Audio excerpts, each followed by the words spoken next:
Bilyonaryo ka na ba? Napre-pressure kasi kami kay Josh Moyka. Ano bang masasabi mo sa kanila? Dapat lang. Kaya nga nasasabi nilang money laundering.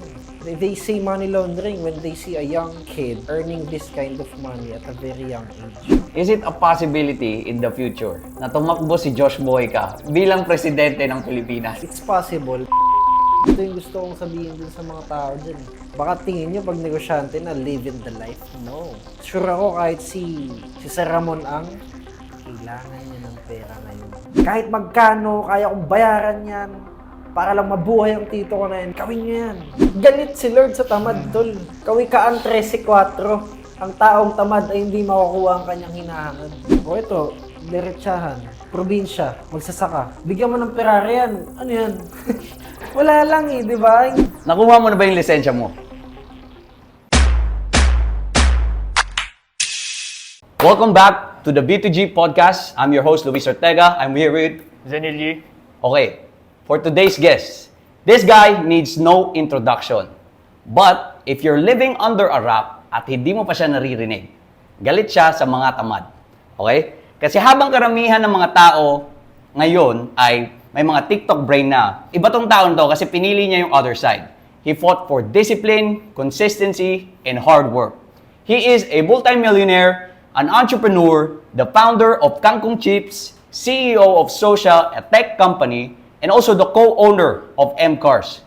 After 2 long waiting years, he's finally back. Welcome to the B2G podcast, Josh Moyka, bro. Welcome, bro. Thank you so much. Welcome to the office. Thank you, thank you. Thank you so much, syempre, sa pagpunta and for your time, guys. Bro, alam ko, isa sa mga gusto ka agad malaman ng netizens, bilyonaryo ka na ba? Hindi pa. Hindi pa. Malayo pa tayo doon, tol. Hindi pa. Okay.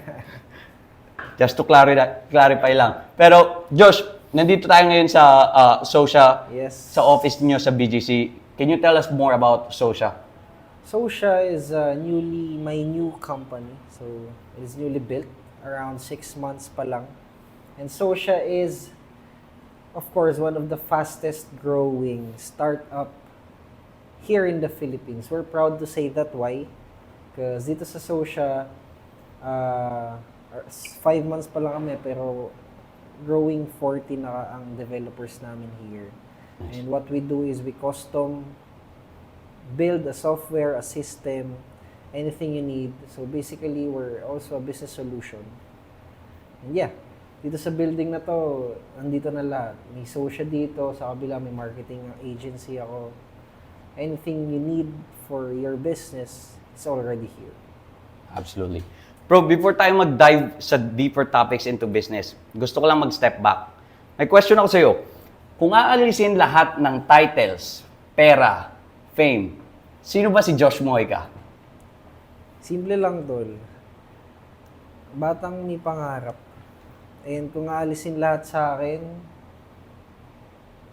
apo ako ni Lolo Pedro. Apo ako ng lola ko, anak ako ng nanay kong maganda at masipag. And basically, what I do is I respect my family. I honor them. Masipag ako sa bahay. Hindi ako batugan. And marunong ako magmahal. That's who I am. Yun ang pinaka-importante. And bro, nakita ka namin from the beginning when the rise of, simula nung nag-rise up yung Kangkong Chips. Thank you. Na-curious lang ako, before mag-boom yung Kangkong Chips, meron ka na bang ibang mga businesses na try prior? Wala. First business mo siya? Yes. First business ko is Kangkong Chips. But what I do to earn money before Kangkong Chips is I do filmmaking. So, I'm a video editor, I'm a videographer, I'm a photographer. That's all I do. Kaya din, isa din ba yan sa mga dahilan kung bakit sa mga videos mo, for example, well-edited siya, well-filmed? Yes. Right now, nakakita kami ngayon ng mga professional setup kasi kapag sa amin sa usual setup namin is just regular room, conversation. Yes. So, Mataas ang standard ko pagdating sa visuals. So, when we do photo, video, kahit nagsisimula pa lang ako, pag nag-edit, ako, ganyan. So, lahat ng nilalabas namin, all quality contents. And the reason ko din natanong kung may mga in-start ka ng business before, kasi nung sinimulan mo yung Kangkong Chips, meron ka bang isang bagay or magbigay ka ng isang bagay na ginawa mo na nakita mong ito talaga yung nakapagpabago ng trajectory ng business mo nung nagsisimula ka pa lang? Tinasan ko yung standard ko. Okay. On every detail, I work like someone is watching me. Someone I respect is watching me. Parang ganun. Someone I idolize is watching me. Yun yung payo na pwede ko ibigay sa kanila. And even nagpo-post ako ng caption, even nagtitake ako ng photos, even nagpiprito ako ng kangkong, even those tiny little things that I do, I work as if someone I love and respect is watching me. Meaning, ginagalingan ko. Meaning, tinotodo ko. Meaning, I want to make them proud. So, in everything I do that because I have to honor them. Kung sino man yan. Magulang ko man yan, ancestors ko man yan, lolo-lola ko man yan, mentors ko man yan, or mga idol ko sa internet. Pag nagpo-post ako, maganda ba? Ka-proud ba? Everything I do. So yun. Yun yung mga small details na ginawa ko. Actually bro, this is similar question sa tinanong namin kay Koy before. And kanya-kanya pala talaga ng sariling tricks kung paano mo imo-motivate yung sarili mo. Because another example, give it kay Andrew Tate. There is a world out there na may better version mo. Yung hindi nag-skip ng training, yung hindi pumapalpak sa work, yung nag-show up every day. So would you say version mo is yung basically lahat ng binavalue mong tao is watching you and you have to perform it at your best. Yes. I think it is my sense of duty to repay them. Lalong-lalo na mga magulang ko. It's my duty to repay them. Yung mga idol ko naman, it's my duty na galingan para maabot ko yung naabot nila. Exactly. Something like that. And it's my duty na galingan para hindi makalimutan yung lolo kong nawala. Hindi mawala yung apelyidong binigay niya sa akin. Yung mga ganong bagay. And para sa akin, isa yun sa pinakamalaking driving force ko. Curious lang ako, when at saka paano nagsimula yung parang mindset mo na, sige gagalingan ko, sige gagantin ko. Siyempre may certain part na parang may nag-hit sa atin eh. Kailan yun at ano yung thing na yun? Ako, I'm proud na yung nanay ko kasi strict. Hindi pwedeng wala akong alam. Hindi pwedeng hindi ko alam. So, since bata ako, nasasabihan na ako ng mga matatanda dun sa baryo namin na para akong matanda. Para akong matanda magsalita. Totoy ha. Na-shape ka na nung bata pa lang. Nakikisali ka sa usapang matatanda. Ganun ako nung bata. So, siguro part yun, I think, it's part of me growing up na everything I do siguro is na-checkan or kumbaga nabibigyan ako ng dapat ganito, dapat ganyan. Yung nanay ko kasi since single mom siya, so raising me, she's doing 2 jobs At the time. maging nanay at tatay. And ginagawa niya yun for the family. So, kahit pa paano, stressed yung nanay ko, frustrated. Kaya, hindi din maganda yung naging relationship namin. So, very strict talaga siya sa akin. Ganun, palaging pinapagalitan, ganyan. Kaya ako, growing up, good thing lang naman sa akin, hindi ako nagrebelde. Kumbaga, I took it as a responsibility na dapat nga umayos ako, maging disiplinado ako. Ganun. Ultimo, pag inom ng tubig, tol, ganyan. Makatatlong baso lang ako, magagalit na yung nanay ko. And laking lolo't lola ako eh. Ganun din sila, yung lolo't lola ko. Stricto din talaga.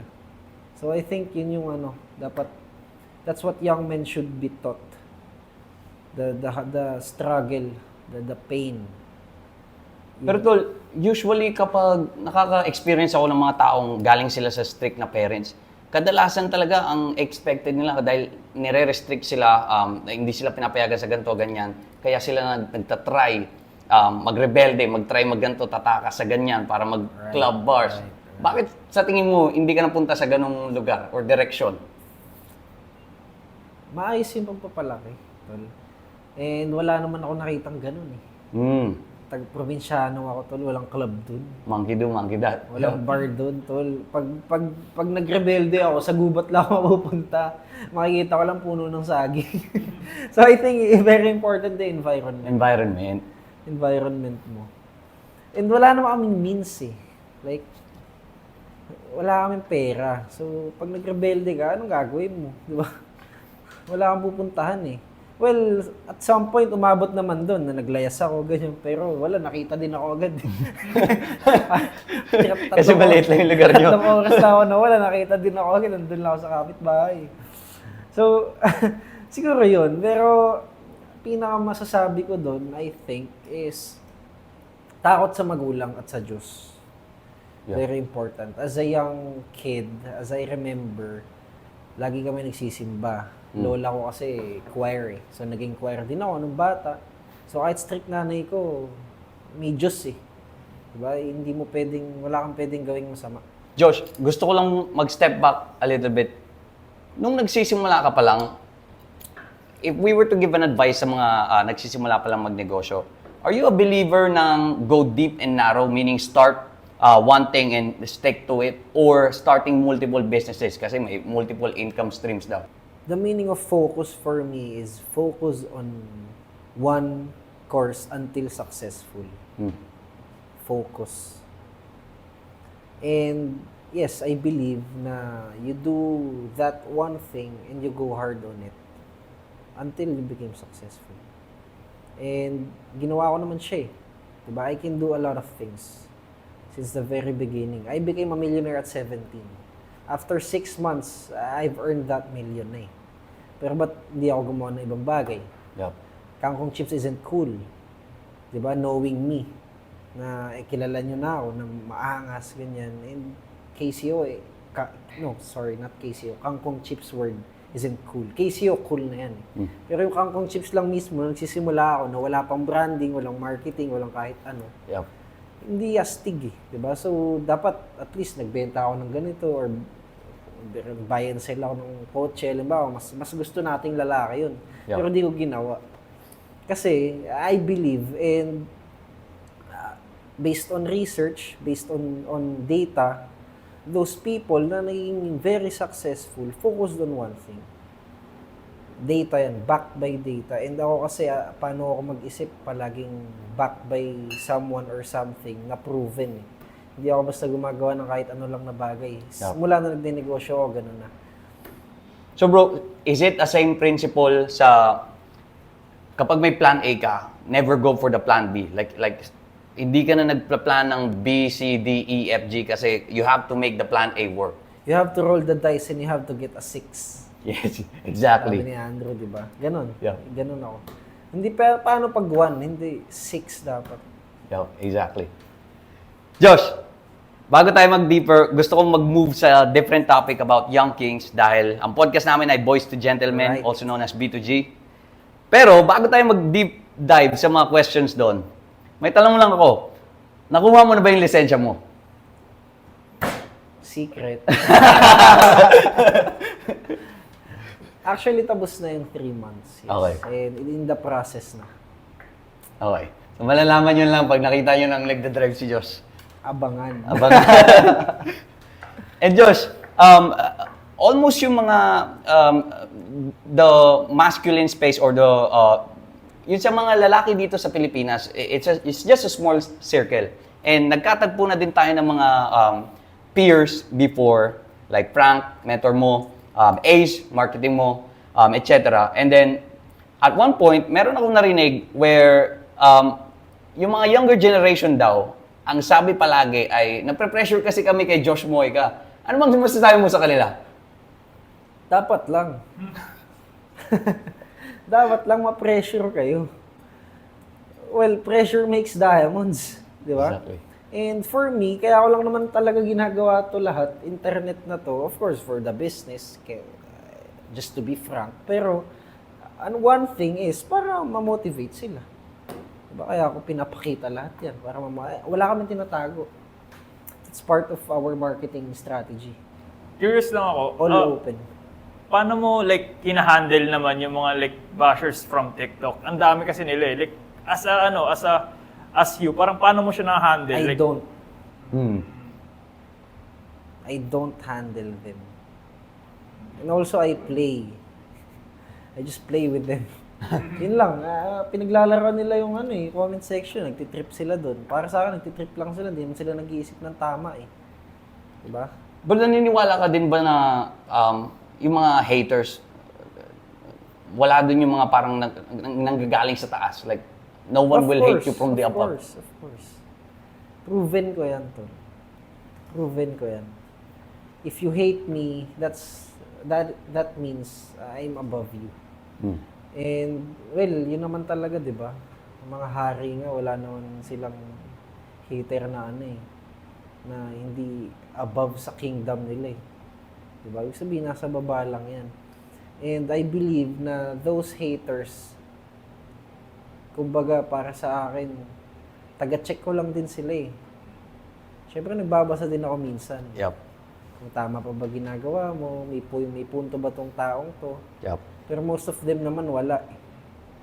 Pero kahit pa paano, I just see through it na baka may sumingaw, na may mali ka na palang ginagawa. So for me, I still take them as valuable.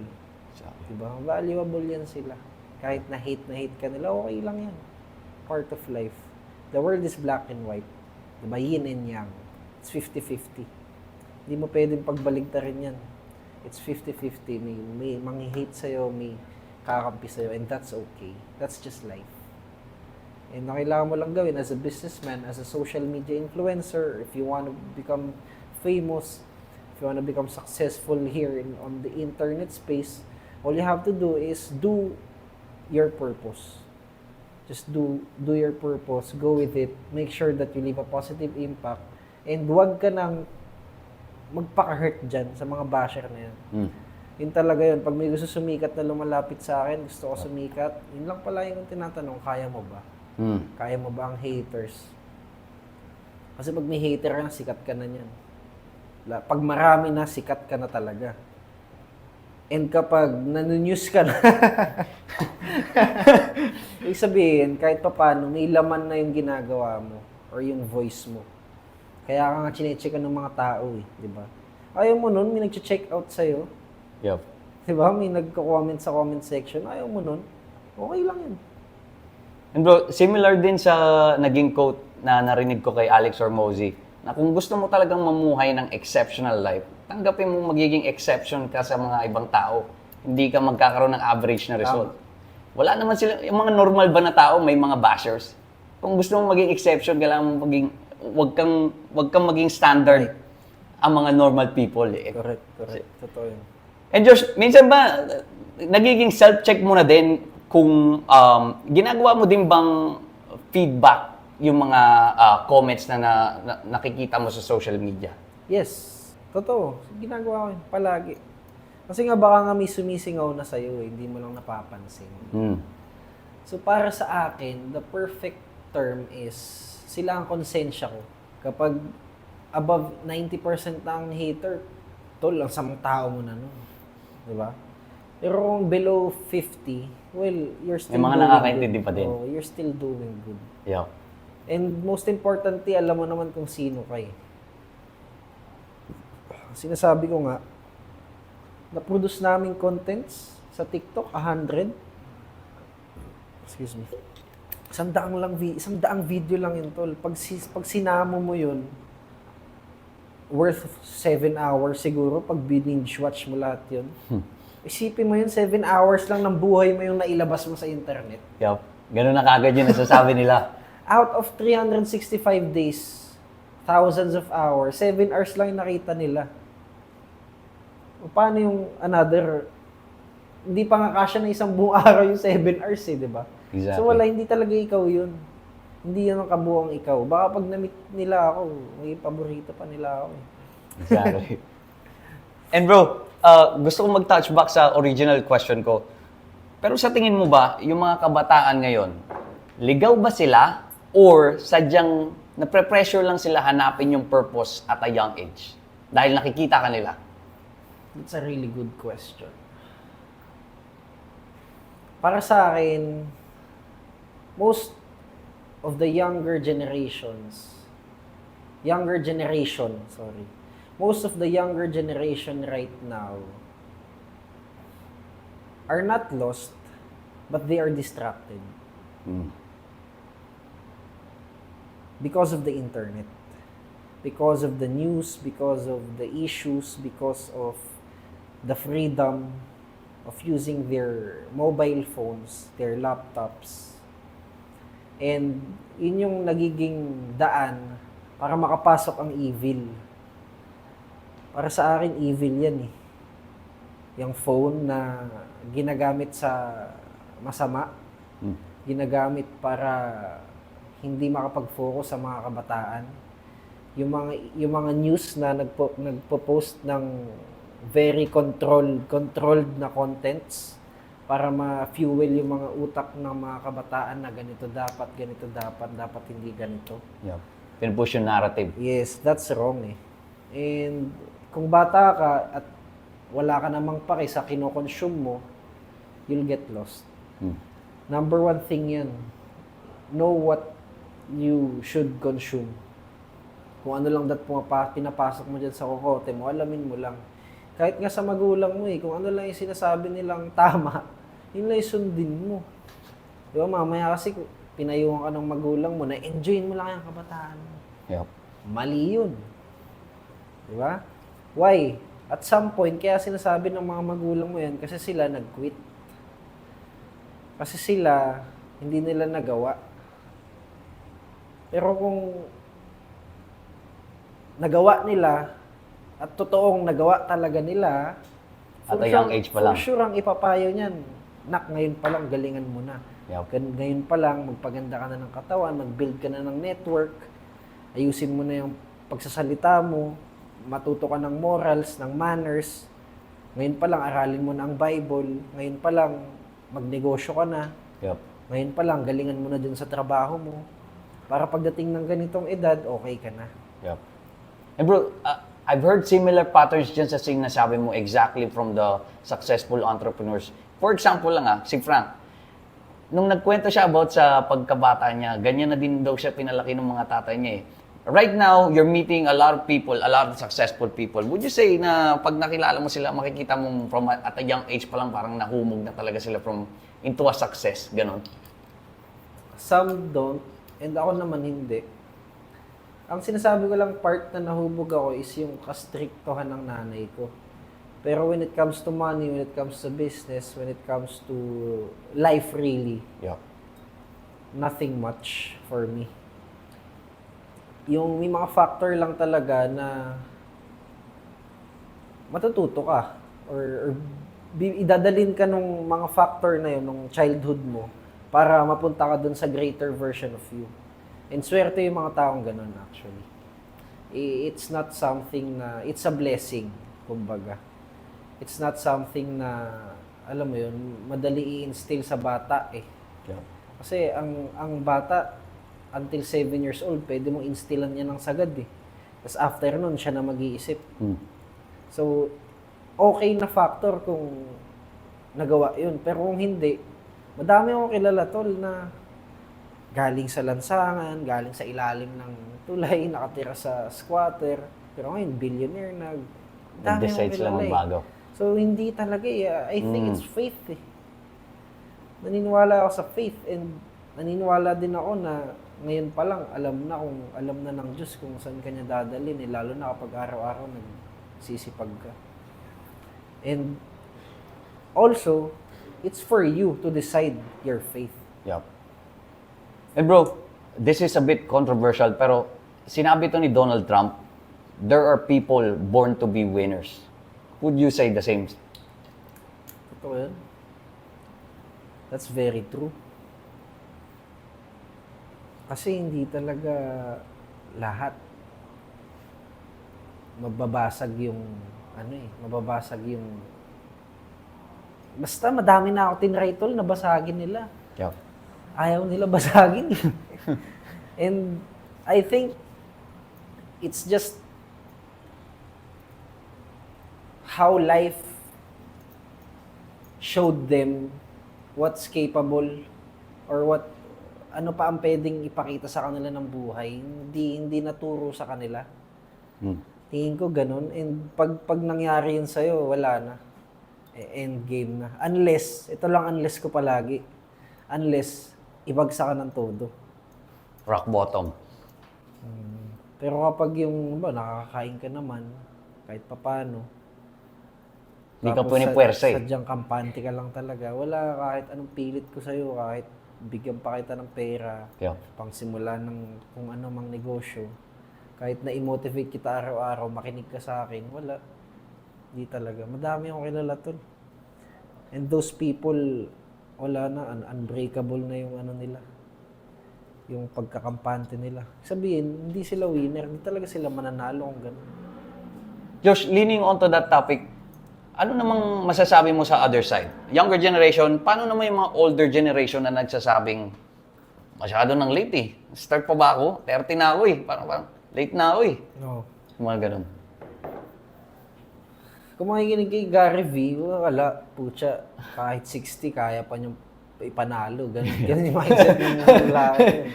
Naririnig ko, ganun palagi contents niya. And ako, doon ko lang din nakita yung vision na yun na, it's never too late, di ba? Your life can change in 6 months eh. So, anong late dun? Diba? Literally, your life can change in 6 months. Diba? Half a year, pare. So, paano late?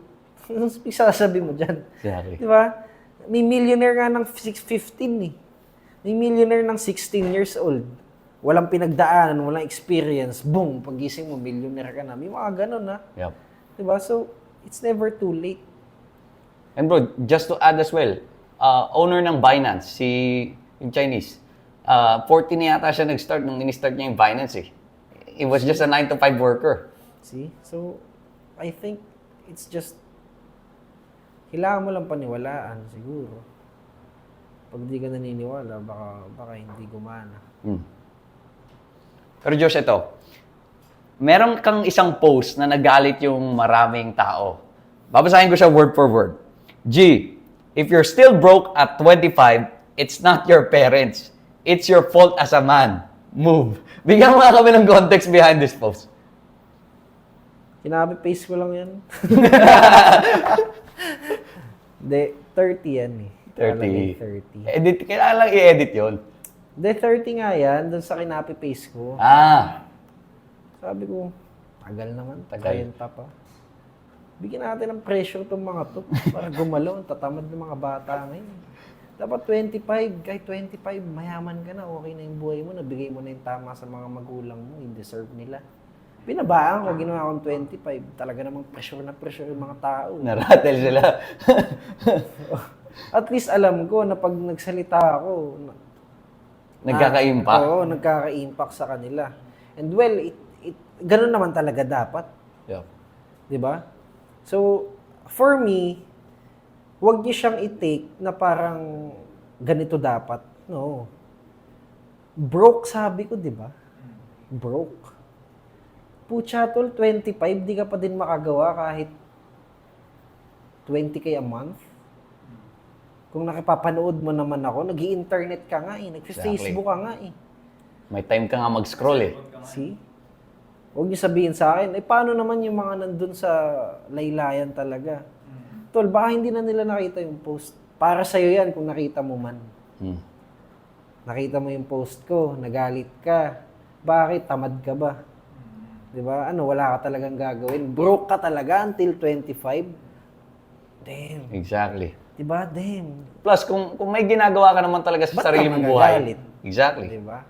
Para sa akin, guilty lahat na nagalit. Guilty sila. Napansin ko naman dyan, bro. Karamihan kasi ng kabataan ngayon, ayaw nila nung pressure. Parang nakikita nila, pressure masama yan, ayaw ko niyan. So, ang pagka-take ko naman doon, yung napanood ko yung post mo na yun, I think it's a good pressure at the same time. Kumbaga, kunyari may break time ka, kunyari 15 minutes break time, napanood mo yun, kailangan ko na kumilos. I think it's a good good pressure. Hindi na nakita yung pressure na yun yung magpapagalaw sa Ang mga bata ata ngayon, Ewan ko lang, hindi ko sure ha. Pero ang mga bata ata ngayon, parang mas gusto nila yung yung ease. Easy. Parang mental health. Mental ganun. health, Yung peace of easy mind. lang, peace of mind. Bigay nyo na nung bata kayo. Bigay nyo na yan nung hanggang 16. Bigay nyo na yung peace of mind. Sulitin nyo na. Sulitin nyo na. Yung happiness, bigay nyo na nung bata kayo. Pero tol, pag umidad ka talaga, reality of life, struggle, pain, sacrifices, tutulot-tutulo luha mo. Magkapamilya ka, dudurugin ka niyan ng mga lessons, ng mga ibibigay sa yung pagsubok ni Lord. So wag kayong mag-focus sa dapat unang-una maayos mental health ko. Yup. Dapat di ako nahihirapan. Dapat madali ang buhay, masaya dapat ako. Yung Yup. most importantly, ganun sila eh. Happiness. No. If you wanna succeed, if you really want to give your family a really peaceful life, not mediocre life, kailangan mo maghirap. Ngayon pa lang, as early as today, maghirap ka na. Yup. Lahat ng hirap, sabihin mo kay Lord, ibigay na sa'yo. Tanda ko to, nung 18 ako, sabi ko, Lord, ibagsak mo sa akin ang mundo. 18 years old, nagdadasal ng ganun. Lord, ibagsak mo sa akin ang mundo. Ibagsak ang mundo. 18, na ngayon ko lang na-realize, 18 ako nun. Isipin mo yun. Ibig sabihin, gusto ko talagang may mangyari sa buhay ko. And I believe na para may mangyari sa buhay ko, the only way is to struggle. Yup. And that's it. Once you surpass those struggling, those pains, those challenges, you become strong. The more challenges, you become stronger. The more problems you solve, you become richer. You become more wealthy. And that's it. And bro, That's a formula. another take nga na pwede ko mabigay dyan is, yung paghihirap ay constant eh. We just choose it in a different way. Kunyari, Tama. yung pagiging, let's say pagiging fit na lang, para basic example. Kung tatamad-tamad ka ngayon, maghihirap ka sa health mo. Pero kung papakahirap ka sa gym, hindi ka na magpapakahirap in the long run sa pagkain, Pili food. ka lang, just choose your hard. Choose your Lahat hard. naman mahirap eh. It's hard to be broke. It's also hard to become rich. Yup. It's hard to stay fit, but it's also hard to stay unhealthy. Yup. It's hard to be kind, but it's also hard na maging gago, 'di ba? Maging tarantadong anak halimbawa. So para sa akin yun nga, the world is balance. Eh. Just choose kung saan kang side. 'Di ba? Papunta sa hell feels like heaven. Pero papunta sa heaven feels like Feels like hell. hell. Exactly. Meaning mahirap. So, pili ka lang saan ka punta. Bro, speaking about pressure, ngayong bata ka, paano mo hinahandle yung pressure as a businessman na merong hinahandle ng multiple tao just from social alone and even yung mga employees mo sa Kangkong Chips? Paano mo hinahandle yung pressure noon as a businessman and as well as a leading youth na tinitingala ng mga kabataan ngayon? I perform. Para sa akin, ang formula ko, galingan ko ng todo-todo, isagad ko tong existence ko na to, perform daily, and it's impossible for me to fail. Naniniwala ako tol na imposibleng mag-fail ako. Totoo. I strongly believe 100% I can look into you eye to eye. Naniniwala ako na imposible akong mag-fail. There's no way for me but up. And how do I do that? How do I think like that? Because of faith. My faith in God and my faith in myself and in the people I surround myself with. Naniniwala ako na sa lahat ng na-build ko ngayon, There's no way for me but up. Also for my people. Naniniwala ako na sa lahat ng network ko ngayon, lahat sila gusto akong dalhin dun sa taas. Kami, sabay-sabay. Walang gustong humila sa akin pababa. And if you believe na ganun, and ganun ka mag-isip, mangyayari at mangyayari. And bro, Confidence siguro. I think ito din yung nami-misinterpret ng mga tao sa iyo eh. Like yung self-belief mo, gaya nga ng pagsabi mo sa akin, naniniwala kang imposible kang mag-fail. And minsan, sa sobrang taas ng self-belief mo, kapag in-expose mo siya sa buong mundo, nagmumukha siyang, nagtutunog yabang siya. Pero if itatakil mo talaga siya, naniniwala ka lang naman talaga sa mga sinasabi mo eh. And you believe it 100%. It's just my mindset, di ba? Ano kung yun yung mindset ko? Diba, bakit kasi maniniwala ka na mag-fail ka? Hindi ba nangyayari yun? Bakit maniniwala ka na mahina ka? Tinatanggap mo na mahina ka? What the mind can conceive and believe, the mind can achieve, di ba?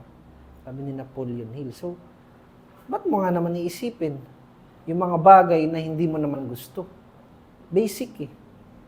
Basic, ba't mo naman iisipin na pwedeng mag-fail ka if hindi naman yun ang gusto mo? You want to succeed, di ba? Yep. Paniwalaan mo yun. You want to become a millionaire? Paniwalaan mo. Yep. You have to have that, Conviction. yes, conviction is the right word, and urge. Di ba? Lahat ng successful na tao, obsessed. Yep. It's obsession. It's not, and lahat ng gustong maging sobrang successful, hindi namin to gusto. Kailangan namin. Lahat ng gustong maging successful, this is not our goal. It's fundamental in our life Prerequisite. to become successful. Yun siya. Exactly. Josh, speaking of successful people, ngayon, nasa BGC ka na, and you're surrounded by multiple successful people, billionaires, multimillionaires, paano mo naman nakikip yung sarili mo, yung focus mo sa sarili mong linya without looking into each others? Siyempre, madaming opportunity dito, iba't ibang paraan kung paano sila yumaman. How do you stay on your own lane or on your own focus? Paano mo siya in-handle?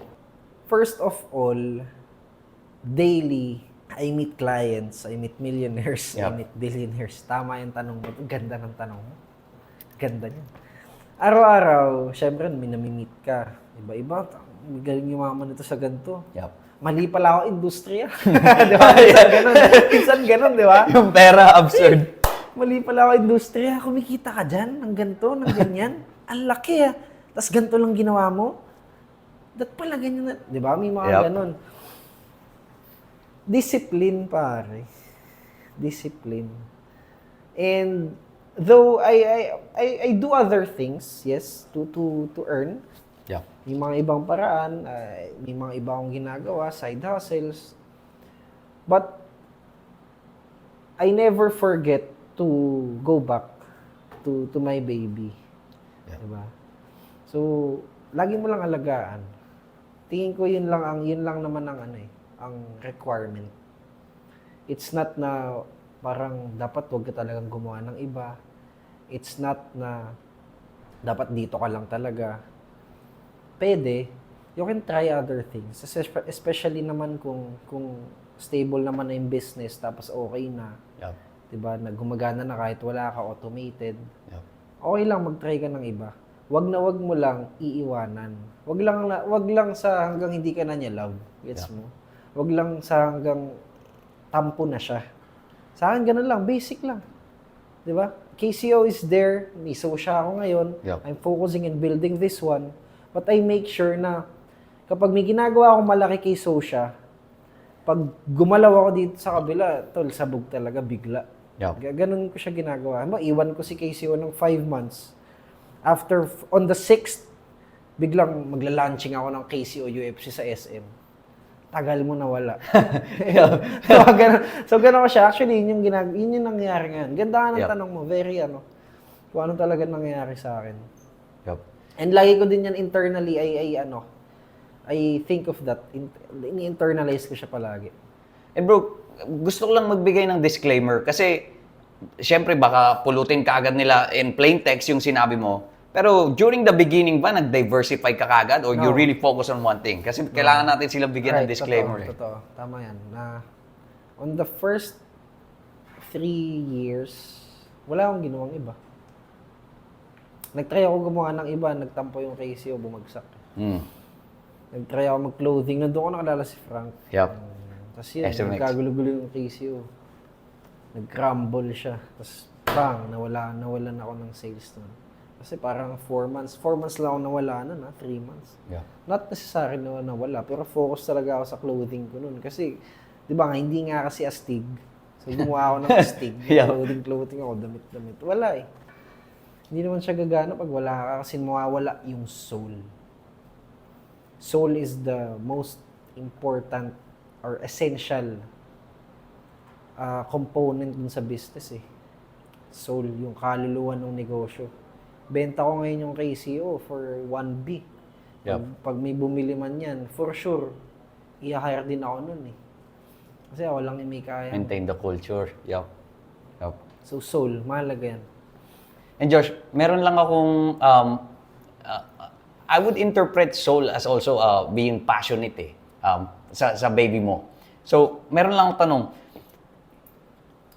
kung pipili ka man ng isa, mas gugustuhin mo ba yung merong disiplina pero walang passion? Or passionate ka pero wala ka namang consistency? The first one, meron kang disiplina pero wala kang passion. Why? You can be passionate about making money. Money. If you're not passionate on those businesses, pero gumagawa yan ng pera, you can be passionate about making money. And magagana lang yan kung disiplinado ka. Yup. You can't be passionate about making money kung yung paggawa, yung disiplina mo is support is wala, 'di ba? If you have no consistency. Yup. So para sa akin, it's the only way. Tingin mo ba tol yung may-ari ng halimbawa isang malaking Buhangin.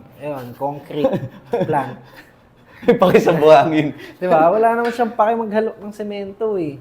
Or 'di ba, wala silang paki diyan eh. Halimbawa, tol, may kilala ako ang negosyo nila naglilinis ng marble. Marble. Pucha, passion ba 'yun? Ano yung passion mo magganon yung sa sahig, yung sa mga marble? Hindi. Yep. 'Di ba? It's just passionate ka dun sa pera or dun sa kayang i-earn nun. Anong requirement para gumana yan kung hindi ka passionate sa marble, paglilinis niyan? Disiplina. Discipline. Build mo yung empire. Yup. Kunin mo yung empleyado, mag-invest ka, make sure mo gumana, kuha ka ng kliyente, daily mag-show up ka. Discipline talaga. Discipline. Nothing beats discipline and consistency. Nothing. So Josh, hindi pala dapat sila makinig doon sa sinasabi nila na love what you do or be passionate about what you do. Being passionate and loving what you do is a terrible piece of advice. And I think it's too shallow. I think you have to know your purpose. That's it. Kasi pwedeng yung purpose mo pala is not making money. Yup. Pwedeng yung gusto mo pala sa buhay mo is to enjoy this passion, diba? To love this craft, this work. Pwedeng yun eh. So, too shallow yun pag sinabi mong be passionate about money, no. If you're a businessman, pwede yun. Pero sa ibang tao, hindi. Diba? So, I think know your purpose. Know what you want and know your purpose. Kasi purpose is para sa akin yun yung parang deepest form eh. Kung saan natin huhugutin yung purpose, yun yung pinaka-deep eh. Nasa loob-looban mo yan eh. Yup. Diba? It's not something na someone else could dictate to you. No. Your purpose, it's inside and only you can dictate it. Talking about purpose, if Kangkong Chips didn't blow up, sa tingin mo nasan ka ngayon? Siguro nag-aaral ako. College. College. maybe college, or maybe I'm a freelancer. I'm using my computer. Hindi ko alam kung ano, pero sure ako, nasa top 1 to 3 ako ng ginagawa ko. Pwedeng editor. Baka ngayon, editor na ako ng mga pinakamagagaling na vlogger or rapper or nasa media production na ako, ganun. Yep. Ganun. Josh, slightly different topic lang tayo. Eto bro, actually natanong ko to kay Ace behind the scenes. Curious lang ako kasi Kangkong Chips is business to consumer. Direct to consumer kayo nagbebenta sa end user ng kumakain. Then, you're jumping to social, which is a tech company, B2B. Parang from industry-wise, naging malaki yung switch mo. Anong reason behind this move? Bakit from like food and beverage or food product, naging tech company yung jump mong venture? Because I can. My growth my growth in this journey of doing this business, KCO,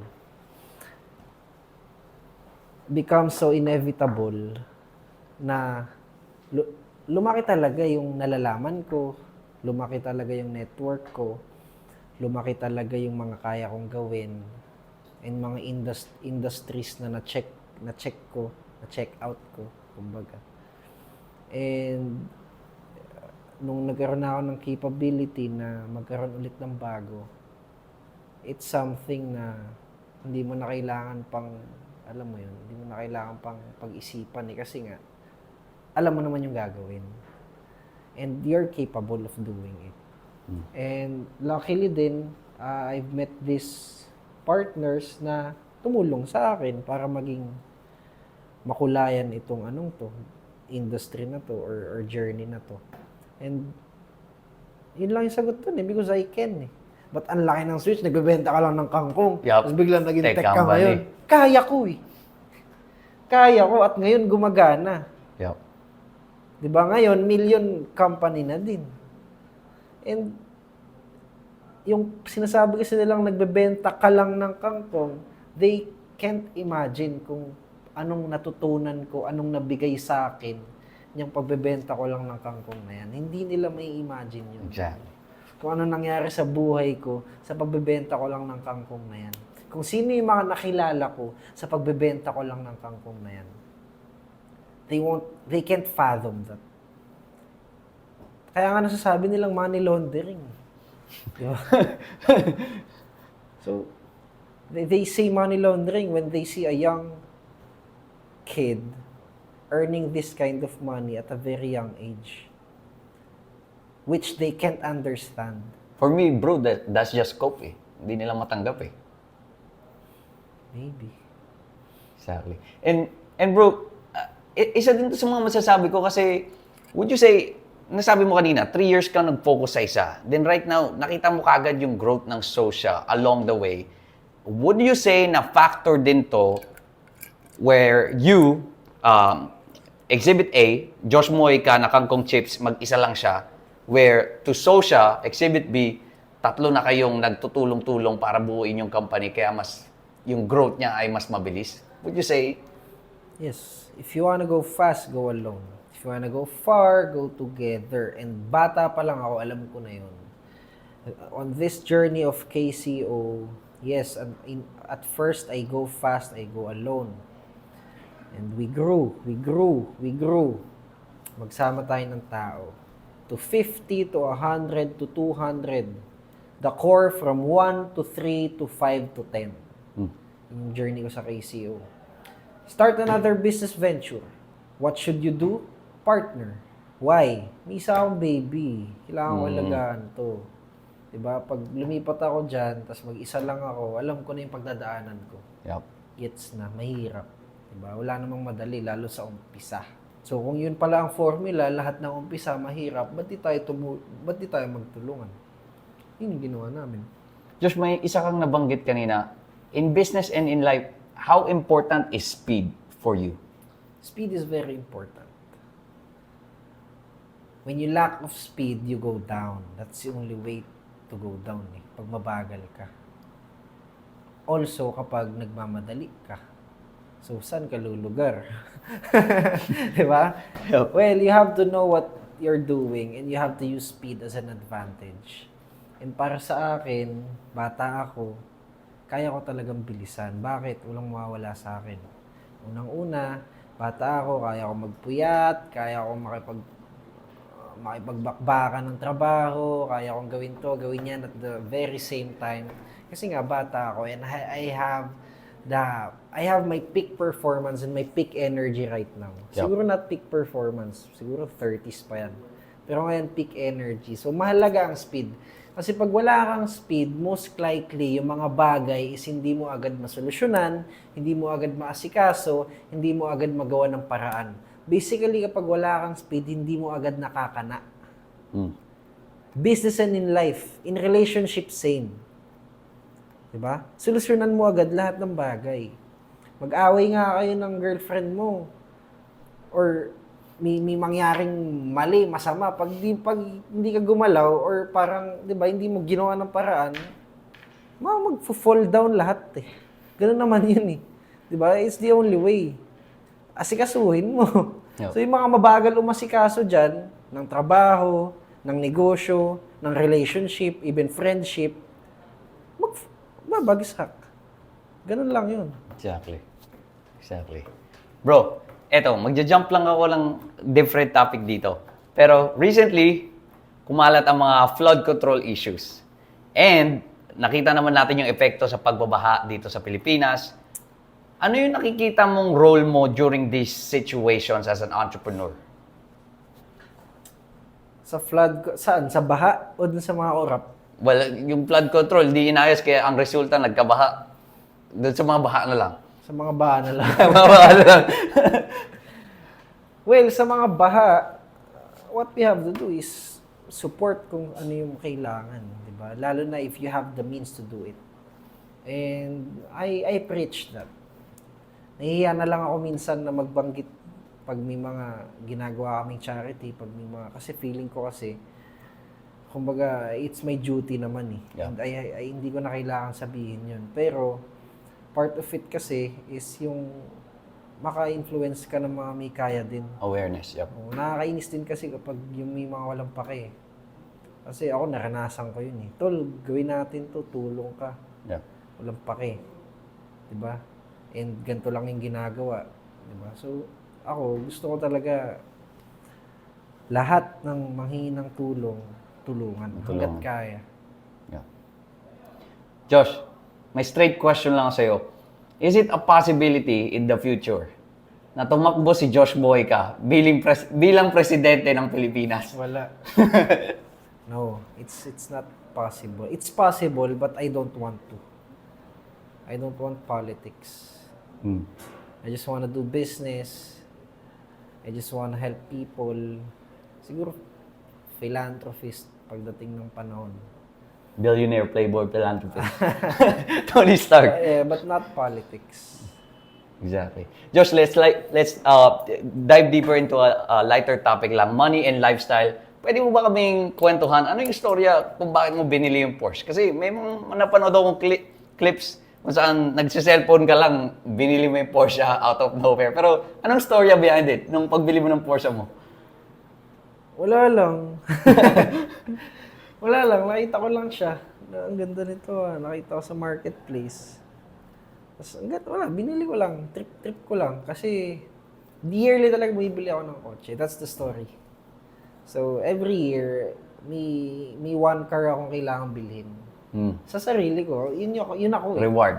Oo. So, laging dumadating yun. Sa isang buong taon namin magkakasamang magkakatropa, biglang lagi na lang akong, tol, may binili akong kotse.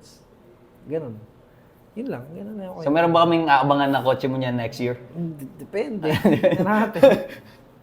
Meron. Tignan natin. For sure. Pero, bro, isa nga dito eh. Kilala ka sa social media, entrepreneur, masipag, lagi nagtatrabaho, business. Pero meron ka bang mga ginagawa na parang masasabi mong normal na hindi ginagawa ng, di alam ng mga tao? Maybe, I don't know, maglalakad lang dyan saglit, tapos maghihinga, gano'n. Ano may mga ginagawa na mo na pang normal lang, Ang gano'n? gandang tanong mo na. Ano yung normal na ginagawa ko? Tol, napapagod din ako. And madalas akong nagre-relax. Madalas ako nagre-relax pag gusto ko. Define relax. Define relax, sound trip. Mga ganyan. Gala ka. Normal kong ginagawa. Tol, normal naman lahat ng ginagawa ko. Paano kaya? Hindi, may magandang hugot sa ganyan eh. Siguro, tumatambay pa din ako. Yun. Tumatambay ako. Palagi. Madalas akong tumambay. Lalo na yung mga kasama mo, gusto mo, and you're having fun or nag-usapan nyo, hindi tao, hindi chismis. Tumatambay ako. Eto, Josh. Naglalaro ba si Josh Mojica ng mobile games or computer games? Hindi na. So, sobrang sakit nun, tol, pag sinasabi kong hindi na. Kasi gusto ko. Gusto ko, sarap nun, pero kasi hindi ko na kaya. Yun laman, parang gusto ko maglaro, tapos pag ginagawa ko na, hindi ko na kaya. Kasi wala, preoccupied eh. Dahil pumapasok, kailangan magawin ito. Pero pag kinontrol ko naman, nagagawa ko. Pero ang hindi ko na kaya is yung adikan. Yung adikan. Mga babad. Kaya ko, tayo ba? 1G lang, ganyan. 2G tayo ngayon. Pero hindi ko na kaya adikan. Yun yung masarap. Yun lang naman gusto mong part sa paglalaro, yung adikan. Hindi naman masaya pa isa-isang laro eh. And bro, jumping into where we're currently at. Nasa BGC tayo. Based on my research, galing ka sa Mendez, bro eh.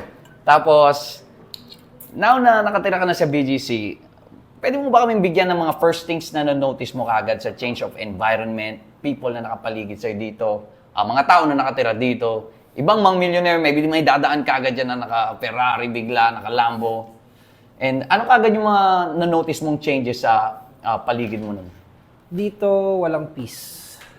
You can't find peace in this area or community. As in, wala. Sa Mendez, ang state ko palagi is peace, and I'm working relaxed. And ang tanging nasa isip ko lang is the work that has to be done. Yun lang. Kung ano yung trabaho kailangan matapos. Nagagawa ko sa Mendez yun dun sa bahay. Dito, hindi. Ang dami. Magulo. Sobrang gulo dito. Promise. But it's great kasi the environment, dito talagang mabilis ang pag-usad ng buhay. In a day, pwedeng may makasalubong ka sa elevator, maging client mo, magbigay sa'yo ng 1 milyon bukas. Normal. Normal. Dito, pwedeng nagagala dyan yung kapwa mo, negosyante, nag-PM sa'yo, pumunta dito, nagbayad. Alam mo yun, malapit sa lahat. It's a business district. Dami negosyante. Mabilis maglakad yung mga tao dito. Hindi relax, hindi nakapamulsa.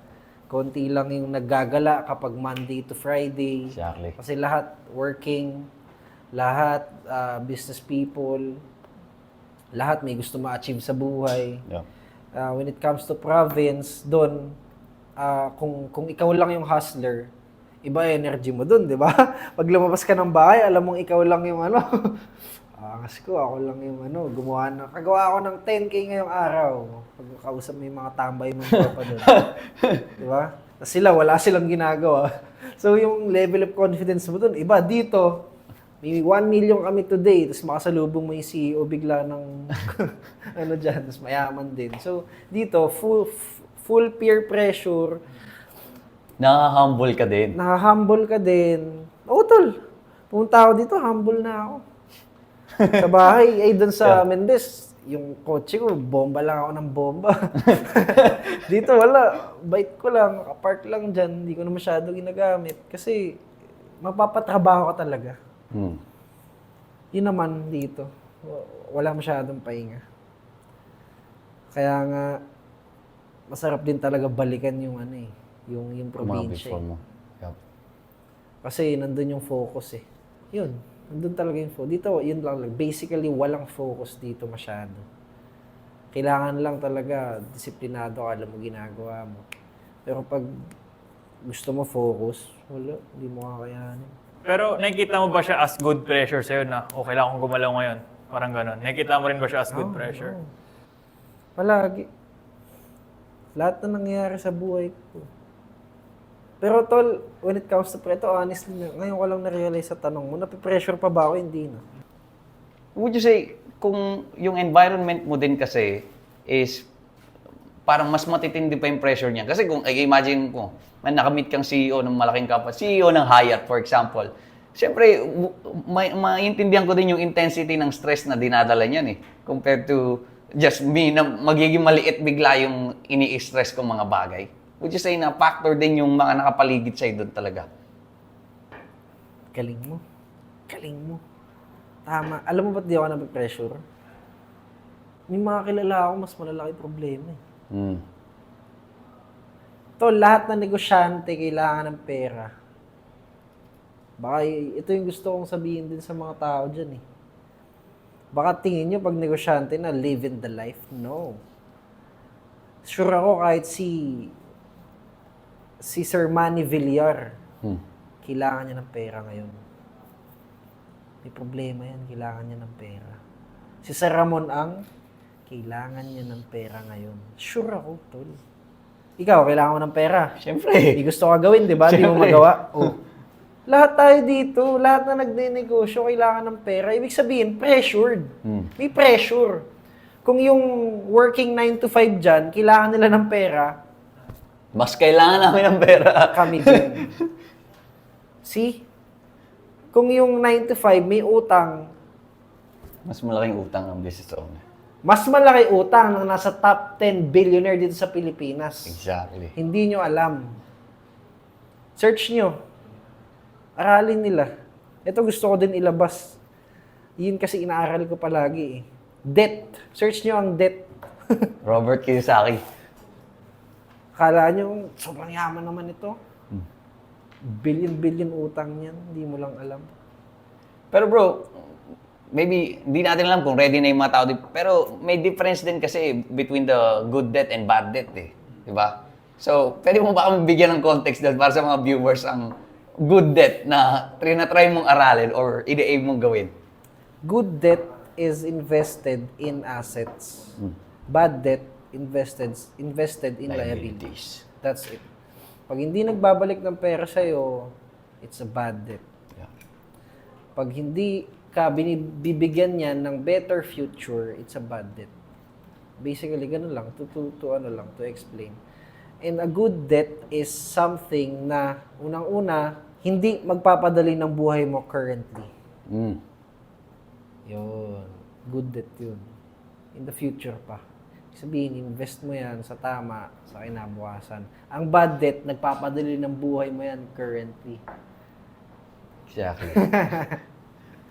Bro, ito, talking about yung pagpapagaan ng buhay. Ano yung mga sinimulan mong gawing optimization or pagpapadali ng buhay nung naka-earn ka na ng money? Kasi, to share my experience, for example, yung mga bagay na repetitive and paulit-ulit, paglo-laundry, pag-deliver ng water, pagtapon ng basura, everything na repeatable, lahat na na-outsource eh. Pero nung nagka-access ka na sa pera, ano ba yung mga in-optimize mo kagad? Lahat, tol. Lalo ngayon, sobrang hard ko sa lifestyle.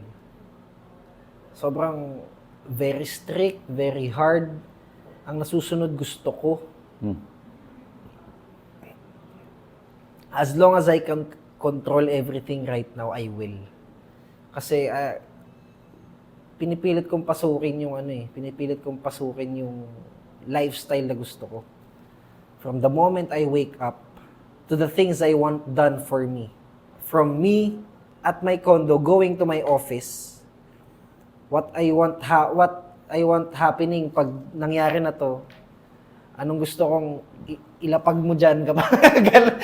Ganun. Ganun yung ginagawa ko ngayon.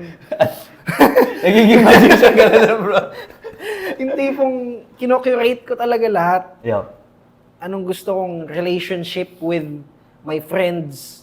Ano ang dapat nating ginagawa? Ano ang dapat hindi? Ano yung mga non-negotiables natin? Ilalatag ko ngayon lahat yan. sa mga kaibigan ko, pag sinabi kong no alcohol tayo for a year. Yup. Yung mga ganon, ginagawa ko talaga siya. And hindi ako nagbibiro. Kumbaga, pag sinabi kong pag di mo to ginawa, aalis ka sa buhay ko, aalis ka. Kasi nga, itong level ng ginagalaw natin ngayon, the playing field becomes larger and larger. The requirement of the requirement of discipline and yung responsibility masyado nang malaki. Yup. So if I say that this will work and this must work, you have to act accordingly. Yun talaga. So, And, Josh, masasabi mo bang ikaw yung type ng tao yung my way or the highway? Type of guy. You have to do it your way or you go to the highway. pwede. Diba? Ganun eh. And, pero lagi ako nakikinig, syempre. But, kung alam ko na what I know is right, and ito talaga, since ako ang leader, we do it this way. So, yun. Balik tayo sa topic. Kino-rate ko siya mula pagising ko, ano yung kakainin ko, ano yung itsura ng papaliguan ko, paano ako maliligo,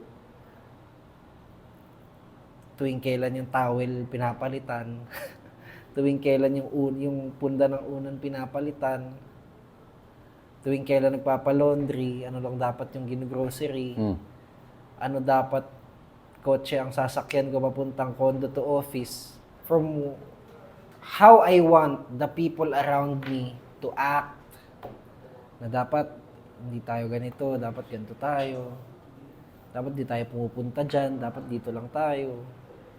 I try to lead. So basically right now, in every detail, I try to lead. Especially the business, the relationship, my whole life. Yun yung mga ginagawa ko para dumali. 'Di ba? Bro, ito, medyo personal to kasi gagamitin ko tong advice mo sa akin eh. At what income level ka dapat mag-hire ng personal assistant para gumawa ng mga small things na yan na hindi mo na kailangan dapat Let's give them a range. Tol, nag-earn naman ng 10 million, 30 million ng maliit lang ginagawa niya eh. Depende sa'yo. Pwedeng kailangan mo na ngayon pa lang eh, na nag-earn. Halimbawa, hindi ikaw, halimbawa, ang isang tao nag-earn ng 50K or 100, hindi naman 50K, wala siyang pampasahod. Nag-earn ng 120K or 100, even 80K lang siguro. Tapos kailangan mo ng personal assistant, saura mo ng 15K, 10K. Pwede na eh, di ba? Depende sa ang tawag dito? Sa load of work. Even sa lifestyle mo din siguro, bro. Dahil kung, let's say, may anak ka na, kailangan mo ba asikasuhin ang anak mo? Pwede mo ding i-outsource sa mga... Lahat ng makakapagpadali ng buhay mo, especially makakapag-focus ka sa better things, okay investan yan. Okay investan yan. Kahit ano. Driver, personal assistant, personal assistant, ano pa ba? Someone who's gonna do the laundry, chef kahit hindi, cook hindi, kasambahay. Basically, 4 lang naman siguro. Siyempre. Yun, dapat meron ka na nun. Lalo na kapag talagang 24 hours ka sa phone mo, sa laptop mo, Trabaho. mas madami kang magagawa. Yeah. Kaso nga lang, may tendency din na kapag may personal assistant ka, baka hindi mo siya masulit or baka wala kang mabigay na trabaho sa kanya pag hindi ka masyadong busy, di ba? So, kailangan, yung environment mo din talaga, yung empire mo is loaded. And bro, Ako, ang assistant ko, 2. Lahat yan, gumagalaw. Lahat ng kaya ko ipagawa. Tapos magaling ka din talaga mag-lead. Yup. Kasi tsaka magpasa ng trabaho. Mag-delegate. Yup. Bro, pansin ko to sa mga karamihan ng nakaka-meet kong successful people.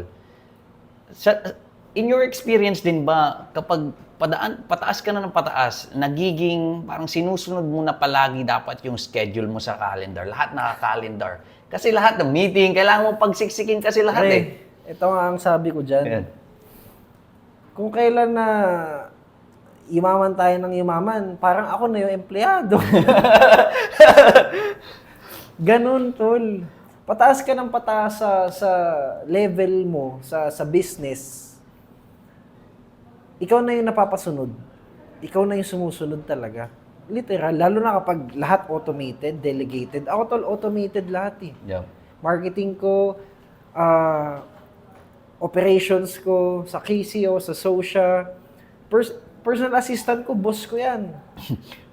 Pwede ko ba bilhin to? Accountant ko, boss ko. Di ba? Pwede ko ba bilhin to? Personal assistant ko, pwede ba ako pumunta dito? Aabot pa ba ako? Kasi baka hindi na, may schedule ba ako ng ganito? Nakikinig ako sa kanila, di ba? Basically. Yeah. So sila na nagdi-dictate ko ano dapat ko gawin. Kasi nga, my mind is preoccupied sa kung saan kami dapat pumunta, vision ng company, nagagawa ba ng tama to o hindi. Na yun na lang ang iniisip ko eh. And lahat ng field work, paperwork, schedulings and everything, all delegated. So, yes, totoo yan, sinasabi mo. Kailangan sundin mo na lahat. At sundin mo na yung mga tao mo, lalo magagaling na sila. Yeah. Dapat nakaramdaman nila yung na sinusunod mo sila. Trust your people. Josh, ngayon ba, umabot ka na sa point na even yung mga breakfast mo, pwede na din doon gamitin yung sa time para maging meeting? Tara, breakfast tayo, usap tayo about deals. Tapos nagiging conversation na din siya. Sulitin na. Sulitin na. Palagi yan, kami nilabas sa RDR. Dinner lang ako free. O sige, dinner din ako free. O tara, dinner tayo. Tapos doon natin pag-usapan to. Nangyayari. Kaya yung nagkakaroon ng mga meeting. Lahat. Yung isang araw, kasama namin yung CEO ng Popeyes, CEO ng Army Navy, CEO ng Domino's Pizza. Pinapunta ko kung nasan ako nagla-lunch sa Mamo dyan sa baba.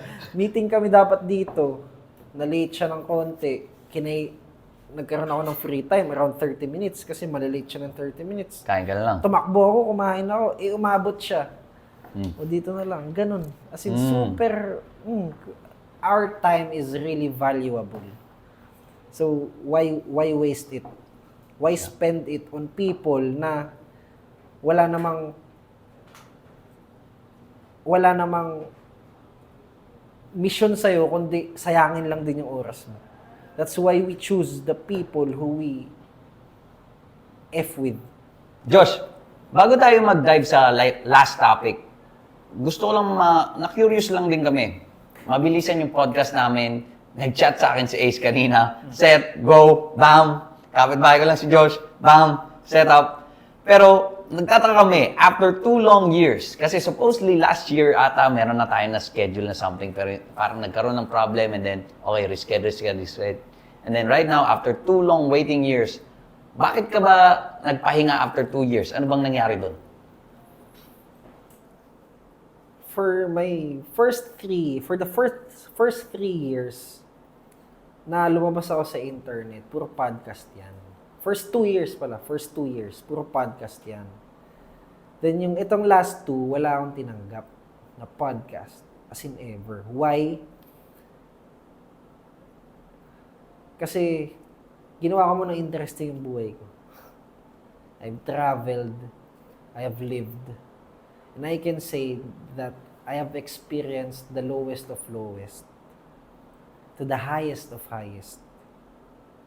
And right now, I think it's just time for me to share it again. So they'll see more of me. They'll see more of me on podcasts, on interviews, and they'll see more of my contents from now on. So if na-upload mo na to, for sure, sabog na ulit yung internet niya. Yun lang. Exactly. Josh, jumping on to the last topic lang tayo. I want to talk about influence, family, relationship. Out of all the things na na-achieve mo in life, meron ka bang isang proudest moment na masasabi mong, I've made this, I've built this, this is a core memory para sa'yo? Mag-share ka nga sa amin ng isang moment na yun. Every time na pumupunta ako ng planta, 1,000 square building with 200 people inside, from one vision, from one idea, may 200 naniwala at may libo-libong bumibili araw-araw. Yun yung pinaka-proud ako. And wala nang iba. Yun talaga. Madami pero yun yung pinaka. Kasi bro, nakita ko din, even just basing on your videos, nung pag nakikita, nung bumibisita ka ng planta, medyo nagiging emotional ka din Naiiyak ako doon, palagi. Lagi ako umiiyak. Hindi ko kinakaya. Lalo na kapag nandun sila lahat. Tapos hindi ko nakilala yung karamihan. Kasi syempre, 200 yun tol. Yup. Hindi na ikaw mag-interview nun. Hindi na ako. Yup. Nakakaiyak. Tapos lahat sila, saya-saya, very happy. Yung culture kasi ni KCO doon sa amin, sa bahay, wala ka talagang makikita doon na nakasimangot. Araw-araw na ginawa ng Diyos. Walang nag-aaway doon. Lahat masaya doon. Eh bro, masasabi ko isa din yan sa mga strengths mo eh. Kasi yung culture kung saan ka lumakay, hindi ka naman coming from a rich family na nag-hire lang ng ano dito, na nag-exploit ng mga workers na pinagagagawa sila eh. Parang isa kang local hero doon o local legend sa Mendez na nagbigay ng opportunity sa kanila. Kaya, would you say din yung the way sila makinig sa'yo or the way sila mag-look up sa'yo comes differently? Kasi nga, nakita niyo yung paglaki, tigbatang Mendez lang yan ngayon. Diba? Yes. Siguro. Pero big part of it was you were changing their lives. You're helping them earn, make a living. And yun yung pinakamalaking part kung ba't nakikinig talaga sila. Right? Siyempre, wala ka namang bibigay sa kanila. Siyempre. Oo. And also, big part din yung ginagawa ko siguro sa internet. Kasi kahit ngayon na malayo ako sa kanila, when they see me on the internet, laging na-follow nila kung ano ba ang nangyayari na sa amin. Yup. Diba? Kay CEO Josh, kay Boss J, ano nangyayari. So pag umuwi ako doon, parang connected pa din kami kasi lahat alam nila sa buhay ko. Yup. So actually yun yung pinakamalaking part kung ba't nag-upload ako araw-araw. Or from time to time ng mga vlogs ko, a day in a life ko. Wala akong paki dun mas konti yung paki ko sa fans. Mas malaki yung eagerness ko na mag-upload Para sa team. para sa team na nandun. Ganun. Para aware sila. Family ko, aware ko ano nang ginagawa ko. Ganun. George, on the family side, meron ka bang masasabi mong biggest sacrifice na ginawa mo para sa pamilya mo?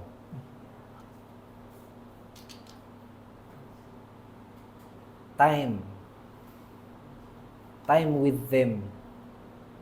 And, yes. Grabe. Internalizing yung kagustuhan ko na makasama sila. But then I can't. But then I have to do this. I have to go to this place. I have to catch this meeting.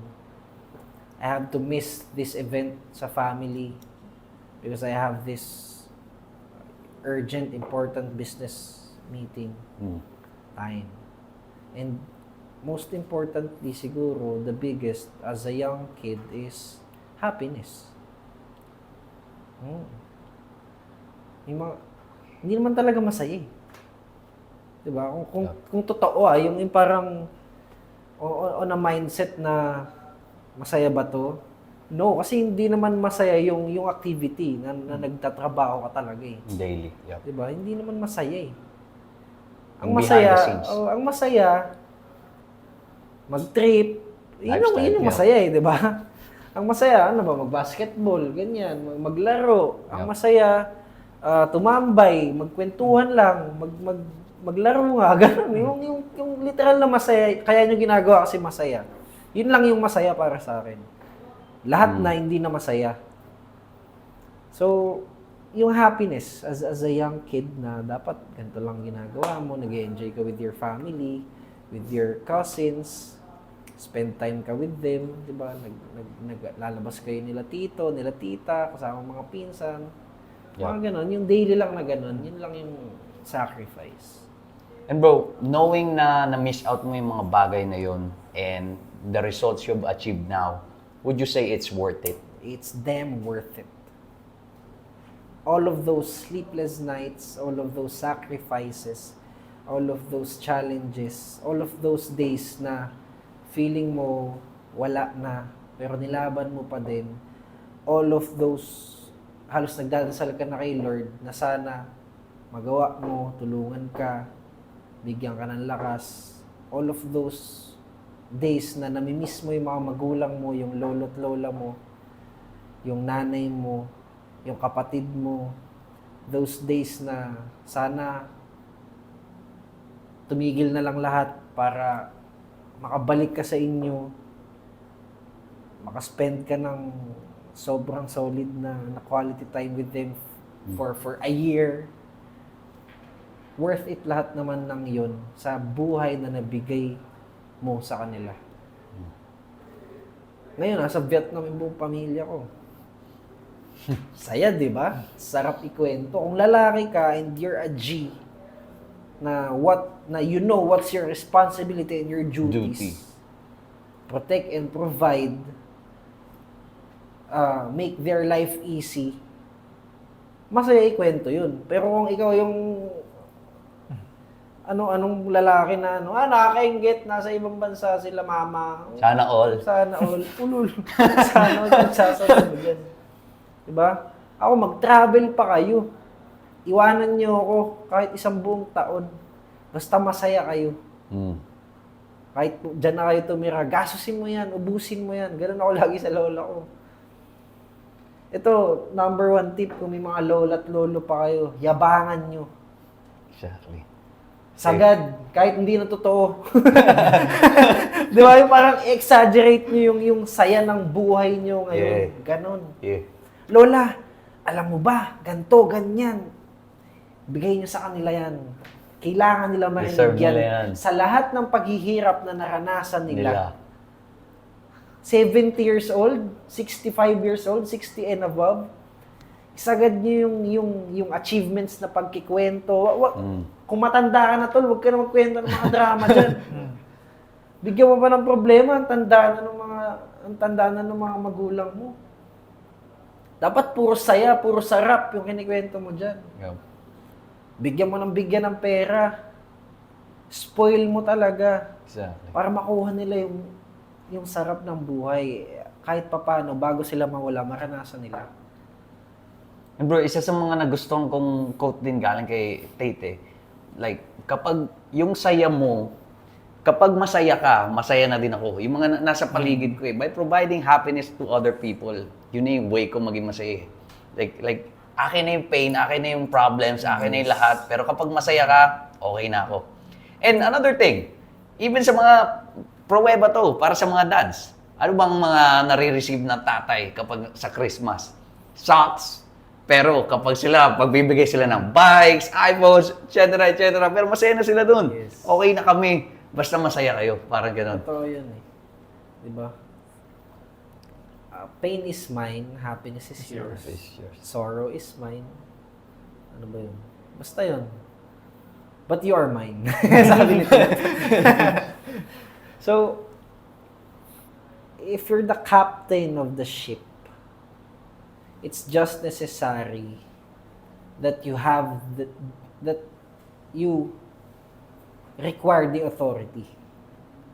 You call what and what not to do. Yep. You call where to go. Kasi ikaw yung captain ng ship eh. Yep. Diba?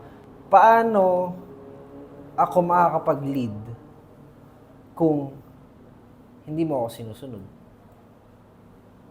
Paano kung madadala tong boat na to or yung ship na to sa destination niya kung hindi mo susundin lahat ng rules, lahat ng instructions. So, kasama naman yun as a man. I provide, I protect, I give you what's necessary. I give you what you want. I make you happy. But at the end of the day, what we need is you respect us because nasa DNA natin yun. Kailangan natin ng respeto. Kailangan natin na tayo ay nasusunod. Kasi nagagawa natin yung trabaho natin. So, gawin dapat ng mga taong nakapaligid sa atin yung trabaho nila. Because we care. Not because we want to. Because we care. And ako, kasama naman yun sa naging dynamics namin ng family ko. Even though I'm the youngest sa buong family, siguro kung 30 kami, ako yung pinakabata, tapos yung dalawa kong kapatid, may isa akong kapatid, tapos pinsan, mas bata sa akin. Pangatlo ako sa pinakabata sa buong Mojica. pero kung saan ko gustong pumunta, doon kami, 'di ba? Kasi ikaw yung nagli-lead. So, isa 'yon sa parang fulfillment mo as a man. Yun naman 'yun. Isa 'yon. And bro, meron ka bang turning point kung saan nung nangyari tong moment na to, you've just realized na ako na talaga yung man dito sa house na to. Kailangan ko ng... Nag-iba bigla yung mindset mo kasi maybe a loss of family member. Yes. When was that moment? Lost ng lolo ko. Laking lolo at lola ako. Ang kasama ko sa bahay, lolo, lola, tito. Tapos ako. Akong bata. Tito ko, inaalagaan ako. Lolo at lola ko, ganun din. Dalawa lang yung lalaki sa bahay. Lolo, tito, tas lola. Tas lola na. Nanay ko minsan lang umuwi. Wala akong tatay. So, ang kinilala kong tatay, lolo ko lang, tsaka tito ko.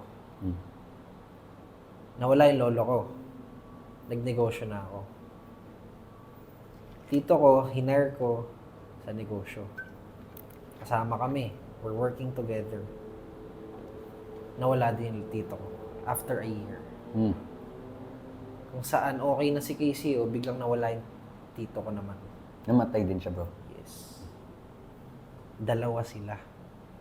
Yung kasama kong lumaki, kasama kong tumanda, Yung father figure mo. the father figure, yung inaasahan kong mag-guide sa akin para maging lalaki, parehas na wala. Una, oo, natanggap ko na si Lolo, matanda na eh. Tanggap na yan. Tapos doon ko na lang ginalingan. Ginalingan ko na. Naabot na. Millionaire. Million revenue na si Casey noon. After a year, tito ko naman nawala din. Grabe, lost talaga. Buti na lang, nandyan yung stepfather ko. In which, siya na yung tatay ko. Siya na lang talaga yung natira. Tsaka yung isa ko pang tito. Pero yung kasama sa bahay na dalawa, yung talaga nawala. Tapos, yung moment na nawala ang tito, nasa ospital kami noon, the bills nilapag, yung feeling na 17, 18 pa lang ata ako noon, 18 ka pa lang, sa'yo bibigay yung bill na milyon. Sa'yo bibigay yung bill, tapos ikaw magde-decide. Doon talaga nagpatibay sa akin. Sino mo, buong pamilya nandyan, umiiyak lahat. Sumisigaw yung tito ko. Umiiyak. Tapos ilalapag yung bill, yung nanay mo din umiiyak. Kailangan ikaw yung... Yep, ikaw yung maging rock. Bayaran lahat ng pwede bayaran. I-ICU yan kahit gaano katagal, kahit magkano, gagawa ko ng paraan. 18 years old sinasabi yun. Tapos di naman mayaman, wala namang pinanggalingan na kung ano, walang pinag-hold, pinagsasandalan. 'Di ba? Wala namang kuya. Pero as me, as an 18 years old, saying those words na kahit magkano, kaya kong bayaran yan para lang mabuhay ang tito ko na yan nung ano siya, nung 50-50 yung tito ko na yan. Yeah. Gawin niyo yan. Okay. Ganun lang si mama. Okay. Sige. Sinabi ko, may milyon ako sa bangko, hindi nila alam. May milyon ako sa bangko, gamitin niyo yan. Ubusin nyo yan, wala akong pake. Yun yung nagpatibay sa akin. Tapos doon ko din naramdaman na, You're the man now. doon ko naramdaman. And bro, ito yung mga hindi din nila nakikita sa social media na akala nila puro success na lang eh. Akala mo puro sarap lang ng buhay, Porsche lang eh. Pero yung mga nag-shape sa iyo nung bata ka, nag-shape sa reality mo. Kaya ngayon, I would say na the level of intensity na problems ng mga na-experience mo nung bata ka, I would say na kung maka-experience ka ng mga problems ngayon about business would just be nothing compared to it. Kasi level na, I mean, meron nga nagsabi, which I truly believe, kung hindi ka naman namatayan ngayon ng isang tao, wala kang karapatan maging stress or wala kang karapatan maging malungkot. Wala, tol. Eh, Right? kung yung ako na nga, na namatayan na, kinabukasan, kailangan ko magbenta ng kangkong. Tol, namatay tito ko, kinabukasan, magpiprito kami. Kasi may order. Tapos ikaw, putya, hindi ka lang nireplyan, umiiyak ka na. Yep. Di ba? Wala eh. Madaming rason para maging malungkot, para ma-stress. Yep. Huwag mo na agahan. Darating at darating yan eh. Darating at darating yan, mawawala ang mga magulang mo. At some point, there will come a time na a loved one will die. So, kung wala namang rason para ngayon ay malungkot, to be sad, why do it? Why be sad? Diba? Masaya mabuhay. Masaya maging masaya. Yep. So, just sail ka lang. Huwag kang mag-stop. Huwag kang tumigil dahil lang malungkot ka or depressed ka or stressed ka. Dadating yung rason niyan, huwag mo agahan. Huwag ngayon. Huwag today. Not today. Huwag mo kang magmadali dun sa bagay na yun. Josh, do you believe in God? Yes. Gano'ng ka-importante yung paniniwala mo sa Diyos dito sa mga na-achieve mo sa buhay mo? Si Lord lang ang tanging dahilan kung bakit meron ako ng lahat ng meron ako ngayon. I owe everything to God. Sa Kanya lahat to. Pag kinuha niya lahat to, hindi ako magagalit. Kasi hiniram niya lang to, pinahiram niya lang sa akin to. Right? Si Lord, ang gusto niyan, unang-una, gumagalaw. Pangalawa, kinakailangan siya. And ako, I always put myself in a position na kailangan ko siya. At kakailanganin ko pa siya. Palagi kong pinapaalala sa sarili ko yun. Since the very beginning, even my problems, kay Lord ko hinihingi. Even, and also, the answers. Also the solutions. But I start with the problem always. Ang hinihingi ko palagi, problema, hindi solusyon. Kasi the more problems, the more money. Totoo naman eh. Totoo. Ba't kayo hingi ng solusyon? Yep. And bro, maganda yung sinabi mo kasi hindi prerequisite din yung hindi lang importante yung sinabi mo na gusto niyo yung kumikilos pero importante yung pangalawa mong sinabi which is kailangan mo siya. That being said, would you say na ayaw ni Lord sa mga tamad?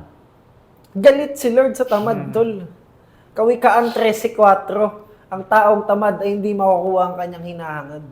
But ang taong masisipag ay makukuha lahat ng kanyang hinahangad. Tama, di ba? Kawikaan 13:4 yun. Ewan ko kung yung pagkakatanda ko. Gusto ni Lord ng masipag. Ayaw niya sa tamad. Galit siya sa tamad. Kaya nga ako galit sa mga tamad eh. Kung okay lang kay Lord, edi okay lang, eh hindi eh. Exactly. And bro, masasabi mo din bang, that being said, na since galit si Lord sa mga tamad, kaya ka hindi naging tamad, naniniwala ka ba ngayon na meron din dahilan kung bakit niya binigay yan lahat sa'yo? Yes. The greater purpose. Kung meron kang purpose, kapag galing na sa kanya, greater purpose na yun. Hmm. Kasi pwedeng ang purpose na gusto mo ay hindi yun, Align. hindi pala yun. So, ang greater purpose palagi, pansin ko, iba sa iniisip mo. Iba sa inaakala mo. And si Lord lang yung nakakapagbulong nun sa'yo. And ako, I believe, the greater purpose for me is to spend half of my life earning my money and to spend another half giving it away. Hmm. Ganda nun.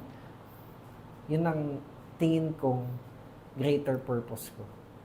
And earn as much in my first half and spend it all para tumulong on the second half. Josh, you mentioned family. Para sa mga younger generation natin, gaano ka-importante ang pagpili ng tamang partner sa buhay mo? The real flex isn't your car. The real flex isn't your money, isn't your bank account. It is not even your status in business. It is not even if billionaire ka o trillionaire ka. The real flex is the woman beside you.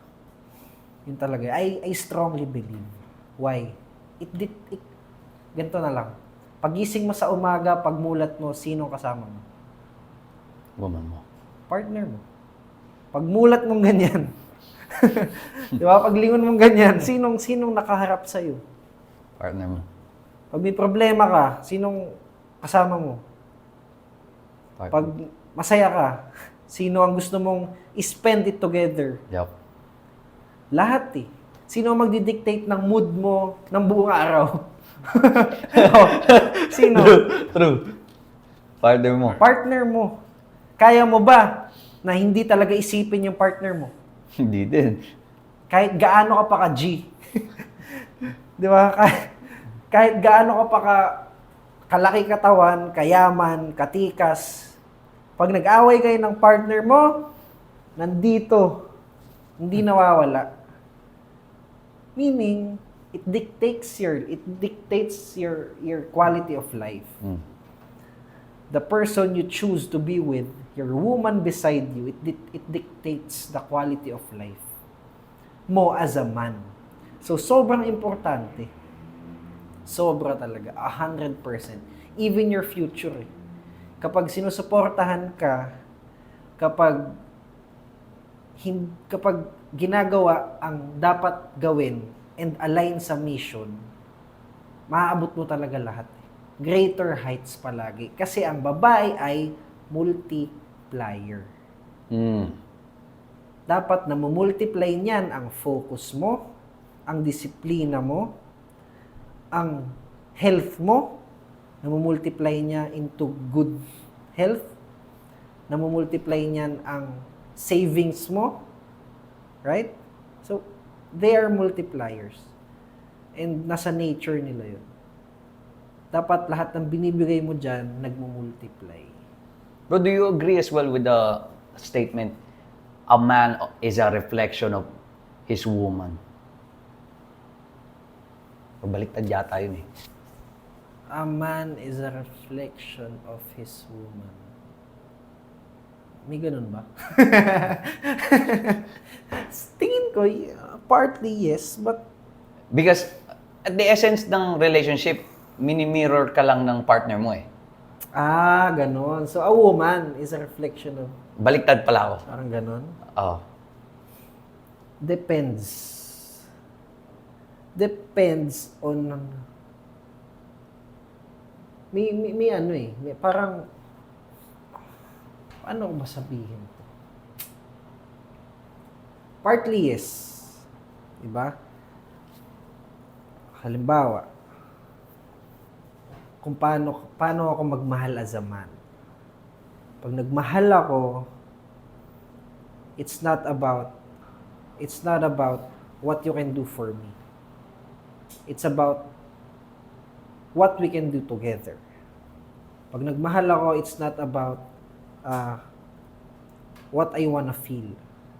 It's about what we must feel. So parang it's a two-way street actually. It's a two-way street. But as a man, I can't say na reflection palagi ang parang babae mo. Lalong-lalo na kung the woman is partly influenced not by you. Ganon siya. So kung influenced mo naman ang woman mo and you lead the way and nakikinig, nagjo-join sa mission, for sure it's a reflection. Yep. But if not, if you have two different, 'di ba, journeys, Yep. and bawa aga niyo pa lang, simula pa lang kayo, or kumbaga ang dami niyo ng pinagdaanan na hindi kayo magkasama, pwedeng hindi reflection. Pwedeng it's just who they are. It's just who you are. So, may ganun. Yep. Bro, jumping from partner to building a family. Assuming lang in the future na magkaanak ka na, what's the first lesson or advice na ituturo mo sa kanya para ma-shape ka agad yung reality niya sa buhay? The first lesson is respect your father and your mother. Yun talaga. Kasi kapag natuto silang rumespeto, imposible na magrebelde pa sila, na mapunta pa sila sa mali, na gumawa pa sila ng mga bagay na hindi tama. So, start yun, respect. And, next is, walang magbibigay sa'yo ng buhay na gusto mo kundi ikaw lang. Next is, masasaktan at sasaktan ka talaga ng buhay. Next is, walang ibang, ay hindi pala. Next is, lahat ng gusto mo kaya mong gawin, kaya mong kuhanin. Believer ka ba nung kasabihan na kaya ako nagpapakahirap dito para hindi na magpakahirap yung mga anak ko? Hindi. Kaya ako nagpapakahirap para gumaan ang buhay nila. Pag sinabi mong gumaan, magaan lang ang balikat, wala lang problema sa parts na kayang solusyonan ng pera, pero mahirap pa din. Mahirap maging mohika. Mahirap mapunta sa pamilyang to. Kasi may disiplinang required, may responsibilidad na required, galawan, and may requirement kung paano ka magiging tao. How you present, how you talk, how you present this family. Standards. May standards tayo dito. So this ain't easy. Hindi madali maging mohika. Baka ganun ko sabihin sa mga anak. Sa mga apo. Mahirap talaga. Kung mahina ka, umalis ka sa pamilyang to. Diba? Hindi ka mohika kung mahina ka. Pero paano mo naman ibibigay or paano mo naman sila lalagyan ng gutom? Yung parang gutom mo nung bata ka, kung paano ka naging successful, yung gutom, yung fire inside, yung hunger There's for the a success. balance eh. You give them everything they want pag bata sila. And when they're ready, you strip it all away. That's the perfect balance for me. Naranasan nila maging mayaman. Mararanasan nila maging mahirap. They will climb up the ladder again. So yun, tingin ko ganun ko siya gagawin. Pwedeng gawin ko yan na from bata to 7 years old, wala akong ibibigay na kahit ano. Or pwedeng doon ko ibibigay lahat. 7 to 11 to 12, ganyan. Short span lang, bibigay ko lahat. 12 pataas, wala na. Diskarte ka na. Basta kailangan, ma-mix ko yung dalawa habang bata pa. Yep. Dapat hindi umabot ng 16. Yup. Ba, 16, mayaman pa din siya. Curious na Nako siya, po, eh. wala na yun. Spoiled. Wala na yun. Hindi Yep. na, ano na yun, unbreakable na yung utak nun. Yeah. Siguro dahil mga until 11, 12 lang, gano'n. Feeling ko bro, tama ka din dun sa sinabi mong yun kasi even from my personal experience, minsan laking kalookan kasi ako before ako nag-move dito sa BGC. Minsan may mga moments ako pag pumupunta ako dito, ayoko nang bumalik doon. Parang sa pinanggalingan ko. Yung hunger ko nabibil, may ganito palang klaseng buhay. Naglalakad kayo dyan. Parang ganito kayo mamuhay dito. As on the way, pabalik mo sa EDSA, papangit ng papangit yung lugar. Kasi kapag EDSA, galing pa monumento, papangit ng papangit yung lugar, marirealize mong may version of that life that exists. Kaya mabibuild yung hunger mo. Kaya kailangan, maranasan nila both worlds. Yeah. Yun talaga yun, it's a mixed eh. Kaya din naman hindi mayaman yung mga, sabihin natin, o ito, diretsahan, probinsya, magsasaka. Bigyan mo ng Ferrari yan, ano yan? Wala lang eh, di ba? Hindi Yep. masyadong magical eh. Bigyan mo ng pangarap na Ferrari pala, what I mean ah. Bigyan mo ng pangarap na picture ng Ferrari tsaka mansion. Hindi yun yung gusto nilang buhay, tol. Ang gusto nila, mas maraming lupa, Yup. malaking makina ng pangsaka. Ganon yung luxury sa kanila. So, magkaiba din talaga. Magkaiba din. Depende sa kung ano. Pero may isang tao dun sa pamilya, pumunta ng Maynila.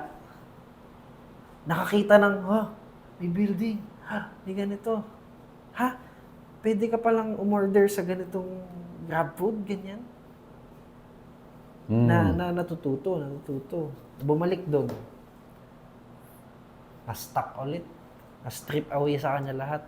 Gumana utak. Paano ko gagawin to ng ganito, ng ganyan? Yup.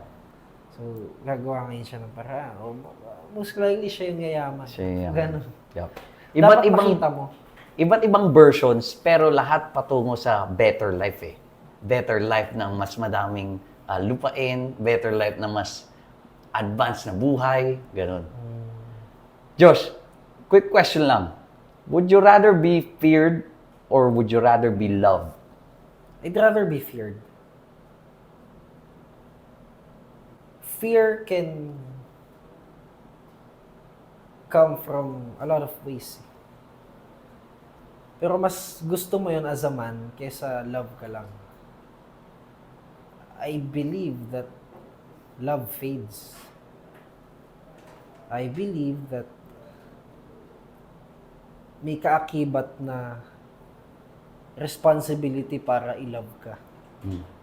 Pero para katakutan ka, you just gotta be it. Love is conditional. Para katakutan ka, you just gotta be the man. Wala kang kailangan gawin. Pero takot yung tao sa'yo. Pero pag kailangan kang mahalin, you have to do things. And I'd rather be feared than loved. Because maybe through fear, I can still achieve the heights of success. But with love, strip it away from me, kaya ko pa din. And final question, Josh. What is next for Josh Moica? The next for Josh Mojica is impact. Prepare for Much bigger. a bigger impact, especially to the youth and to the people out there listening. I think I can lead the way. Prepare for much bigger impact. And still, what's next youngest for me? What's next youngest? And that is it for the podcast. Josh, meron ka bang gustong i-promote? Well, KCO guys, bili kayo ng kangkong chips original on all SM supermarkets, on all Robinsons, on Dali? Dali stores, but laging out of stock, so baka wala ngayon. Or pag nag-upload to, baka meron na. And this coming year, prepare and follow me online kasi KCO will be available nationwide. Pag sinabi kong nationwide, pumunta ka sa pinakamalapit na Tindahan. ganun. And next is Sosya. Guys, if you guys, kung negosyante ka, you need website, system, software solution, application, may isip ka idea, or wanna automate your business. We don't sell softwares here. We sell peace of mind. Kung gusto mo mawala yung sakit ng ulo mo, how much are you willing to pay? And here, we charge cheap, but our quality is premium. Accounting software, CRM, ERP, end-to-end customization ng software mo, e-commerce shop, website, application, any kabaliwan we can do. We have 40 developers here, all maniacs in their field. What they do is they develop the systems. And us, together with my team, we study the business, think outside the box on how we can improve. And ang gagawin mo na lang, i-grow yan. I automated my business, we automated our businesses, and that's the only way to go to become a real businessman. If your business can work without you. And yun lang. That's it. That's all of my businesses. And hope you guys enjoyed this video. Josh, maraming salamat. After 2 years, Thank you, finally sir. back, Thank B2G you, Podcast. sir. Josh, maraming salamat. Peace!